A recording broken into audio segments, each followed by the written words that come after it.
में एक लोहार रामगोपाल रहता था। उसका एक भरा पूरा परिवार था जिसका लालन पालन करने के लिए उसे कई बार दिन रात काम करना पड़ता था। रोज की तरह आज भी काम पर जाने से पहले रामगोपाल ने अपना खाने का डिब्बा बांधने के लिए अपनी पत्नी से कहा। पत्नी जब डिब्बा लेकर आई तो रामगोपाल ने कहा, मुझे आज आने में देर हो जाएगी, शायद मैं रात को ही आऊं। इतना कहकर रामगोपाल अपने काम पर निकल गया। काम पर जाने का रास्ता एक जंगल से होकर गुजरता था। वहां जैसे ही रामगोपाल पहुंचा उसे कुछ आवाज सुनाई दी। जैसे ही रामगोपाल कुछ पास गया तो उसने देखा कि एक साधु भगवान का मंत्र जपने के साथ ही हंस रहा है। हैरान होकर रामगोपाल ने पूछा, आप ठीक हैं? उस साधु को रामगोपाल नहीं जानता था, लेकिन साधु ने एकदम से उसका नाम लेकर कहा, आओ रामगोपाल बेटा, मैं तुम्हारा ही इंतजार कर रहा था। मैं भूखा हूं, मुझे अपने खाने के डिब्बे से कुछ खिला दो। बाबा से अपना नाम सुनकर रामगोपाल हैरान था, लेकिन उसने कोई सवाल नहीं किया और सीधा अपना खाने का डिब्बा निकालकर उन्हें दे दिया। देखते ही देखते बाबा ने रामगोपाल का सारा खाना खा लिया। उसके बाद उस साधु ने कहा, बेटा, मैं तो सारा खाना खा गया, अब तुम क्या खाओगे? मुझे माफ करना। रामगोपाल ने कहा, कोई बात नहीं बाबा, मैं काम के लिए बाजार जा रहा हूं तो मैं वहीं कुछ खा लूंगा। यह सुनकर उस साधु ने रामगोपाल को खूब आशीर्वाद दिया और भेंट के तौर पर एक हथौड़ा दे दिया। रामगोपाल ने कहा, आपका आशीर्वाद काफी है, मैं इस हथौड़े का क्या करूंगा, इसे आप ही रखिए।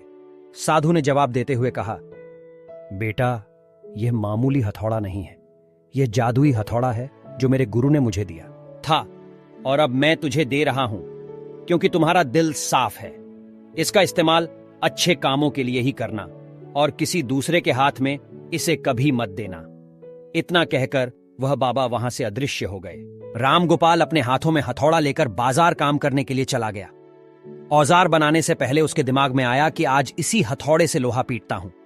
जैसे ही उसने लोहे पर हथौड़े से चोट मारी, वो सीधा औजार बन गया। दूसरी चोट में लोहे के बर्तन बन गए। रामगोपाल समझ गया कि यह सही में जादुई हथौड़ा है। वो जो बनाने की सोच के साथ लोहे पर चोट मारता, लोहा सीधा वही बन जाता। जादुई हथौड़े की वजह से रामगोपाल का काम जल्दी खत्म हो गया और वो अपने साथ ही उस जादुई हथौड़े को घर ले गया। इसी तरह रोज रामगोपाल उस हथौड़े से जल्दी काम खत्म कर लेता और कई बार ज्यादा बर्तन बनाकर उन्हें गांव के लोगों को भी बेच देता था। धीरे धीरे उसके घर के हालात पहले से कुछ ठीक होने लगे। एक दिन गांव का मुखिया उसके घर आया और बोला, हम गांव वालों को शहर जाने में बहुत ज्यादा समय लगता है, क्या तुम अपने हथौड़े से गांव और शहर के बीच आने वाला एक पहाड़ तोड़ने में मदद करोगे? इससे बीच में एक सड़क बना लेंगे और गांव से शहर का सफर आसान और को तोड़ दिया। मुखिया और गांव के लोग बहुत खुश हुए और उसे खूब दी शाबाशी। पहाड़ तोड़ने के बाद घर लौटते समय लोहार के मन में हुआ कि इस जादुई हथौड़े से मेरा काम जल्दी हो जाता है, लेकिन कुछ ज्यादा फायदा तो हो नहीं रहा है। इसी सोच में डूबे हुए लोहार घर जाने की जगह दुखी होकर जंगल की तरफ चला गया। उस जंगल में वही साधु बाबा लोहार को दोबारा दिखा। लोहार ने उन्हें अपने मन की सारी बातें बता दी। साधु ने कहा, इसका उपयोग सिर्फ औजार और बर्तन बनाने व पहाड़ तोड़ने तक सीमित नहीं है। इससे तुम अपने मन का कुछ भी बना सकते हो और किसी भी कठिन चीज को आसानी से तोड़ सकते हो। रामगोपाल ने अच्छे से साधु बाबा से उस जादुई हथौड़े को इस्तेमाल करने का तरीका सीखा। उसके बाद रामगोपाल ने बहुत धन कमाया। आज रामगोपाल एक अमीर आदमी बन गया है। अभी भी वो जब भी जरूरत महसूस होती है उस जादुई हथौड़े का इस्तेमाल कर लेता है। गांव में एक मछुआरा अपनी पत्नी के साथ रहता था। वह सुबह सुबह घर से नदी को ओर निकल जाता और वहां जाल डालकर दिन भर मछली पकड़ता था। शाम तक जितनी मछली पकड़ पाता उसे बेचकर जो पैसे मिलते उन पैसों से अपना घर चलाता था। आमदनी अधिक नहीं थी क्योंकि कभी ढेर सारी मछलियां फंसती तो कभी बहुत ही कम। जैसे तैसे उसके दिन गुजर रहे थे।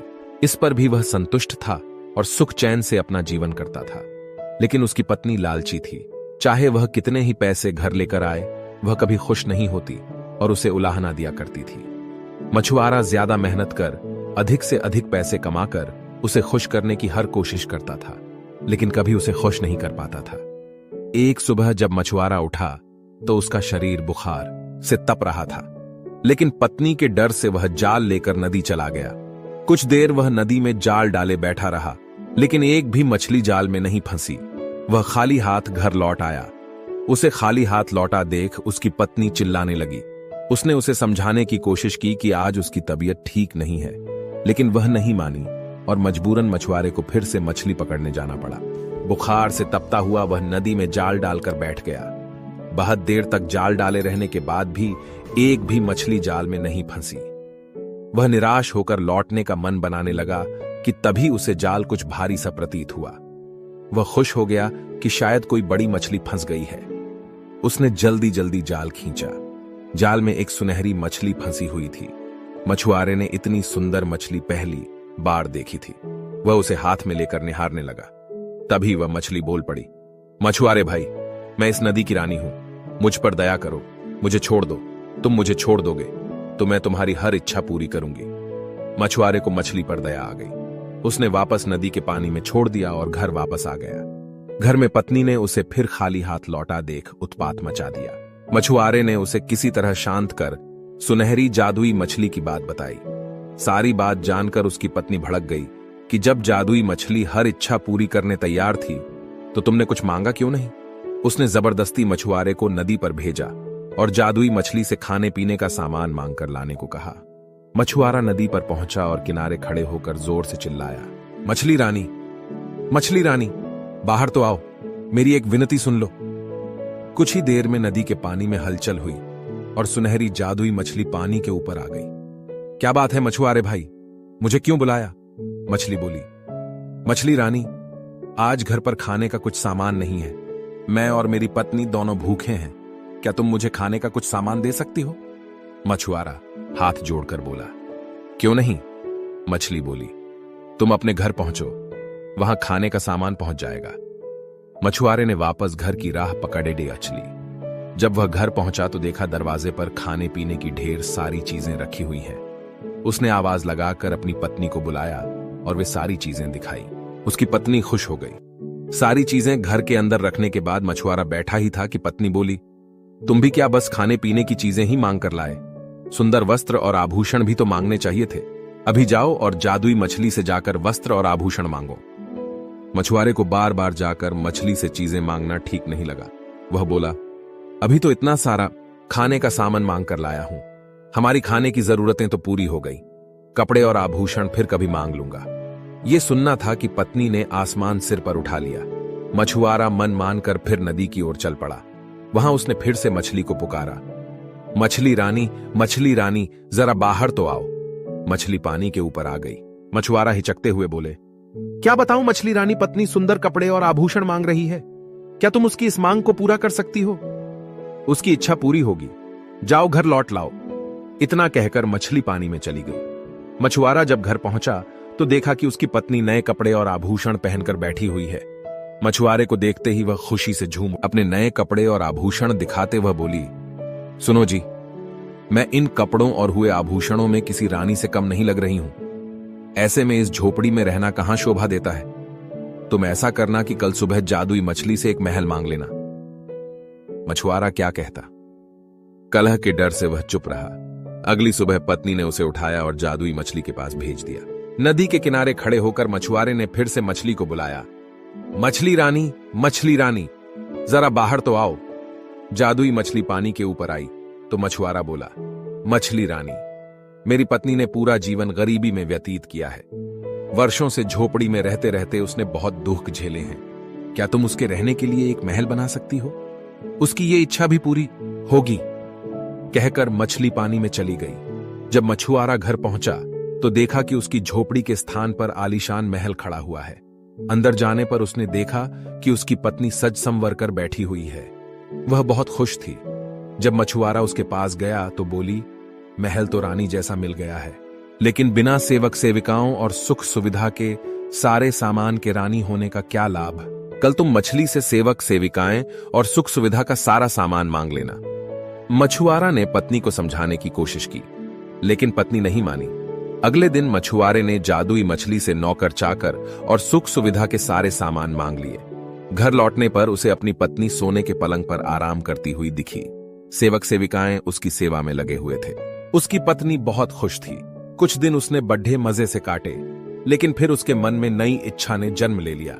एक दिन वह मछुआरे से कहने लगी, मैं इस महल रानी तो बन गई, लेकिन अब मैं इस पूरी पृथ्वी रानी बनना चाहती हूं। जाओ जादुई मछली से कहो कि मुझे इस पृथ्वी की रानी बना दे। मछुआरा अपनी पत्नी की रोज रोज की इच्छाओं से तंग आ चुका था और इस बार तो अति हो चुकी थी। उसने मछली के पास जाने से मना कर दिया। इस पर उसकी पत्नी लदड़ डहाने झगड़ ढहने लगी। इस पर भी जब मछुआरा तैयार नहीं हुआ तो उसने उसे महल से निकाल दिया। दुखी मछुआरा फिर से नदी पर गया और जादुई मछली को पुकारने लगा, मछली रानी, जरा बाहर तो आओ। जादुई मछली तैरकर पानी के ऊपर आ गई और बोली, क्या बात है, अब तुम्हारी पत्नी की क्या इच्छा है? मछुआरा बोला, अब तक मैं हर बार अपनी पत्नी की इच्छा लेकर तुम्हारे पास आया करता था, आज अपनी इच्छा लेकर आया, कहो क्या चाहते हो? मछली बोली, मैं चाहता हूं कि तुमने अब तक हमें जो भी दिया है वह सब वापस ले लो। एक बात मुझे समझ आ गई है कि इच्छाओं का कोई अंत नहीं है। तुम जितना देती रहोगी मेरी पत्नी उतना मांगती रहेगी। वह कभी संतुष्ट नहीं होगी और बिना संतुष्ट हुए वह कभी खुश नहीं रह पाएगी। मछली बोली, तुम्हारी यह इच्छा पूरी हो। और वह पानी में चली गई। मछुआरा जब अपने घर पहुंचा तो महल गायब हो चुका था। उसके स्थान पर उसकी झोपड़ी आ गई थी। अंदर जाने पर उसे फटे पुराने कपड़ों में अपनी पत्नी दिखी। मछुआरे को देख वह रोना पीटना मचाने लगी कि महल, धन दौलत, सेवा सेविकाएं, आभूषण कुछ भी न रहा। मछुआरे ने उससे कहा कि अपनी आंखों पर पड़ा लोभ का पर्दा हटाओ तो तुम्हें इस गरीबी में भी सुख नजर आएगा। जितना लालच करोगी उतना और लालच बढ़ेगा। इसलिए जीवन में जो है उसमें संतुष्ट रहना सीखो। मैं अपनी मेहनत से जो भी रुखी सूखी लाऊं उसमें खुश रहने को तैयार हो तो मेरे साथ रहो, नहीं तो मैं जाल लेकर जा रहा हूं। पत्नी अकेले कैसे रहती? उसे एहसास हुआ कि वह लालच में अंधी हो गई थी। उसने अपने पति को बहुत दुख दिए हैं। वह मछुआरे से क्षमा मांगने लगी। उसके बाद वह जीवन में जो मिला उसमें अपने पति के साथ संतुष्ट रही।